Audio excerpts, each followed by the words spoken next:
You ask Tiger to solve. This deals with linear equations with one unknown. The final result is f equals 12 over 5. Let's solve it step by step. Group all constants on the right side of the equation. Add 4 over 5 to both sides. Group like terms. Combine the fractions.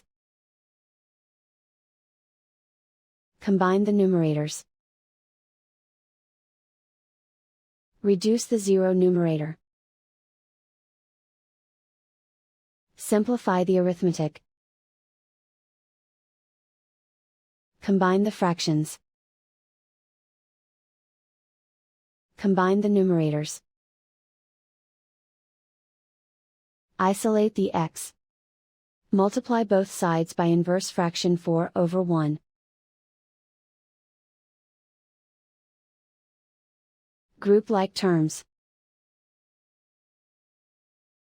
Multiply the coefficients. Simplify the fraction. Multiply the fractions. Simplify the arithmetic.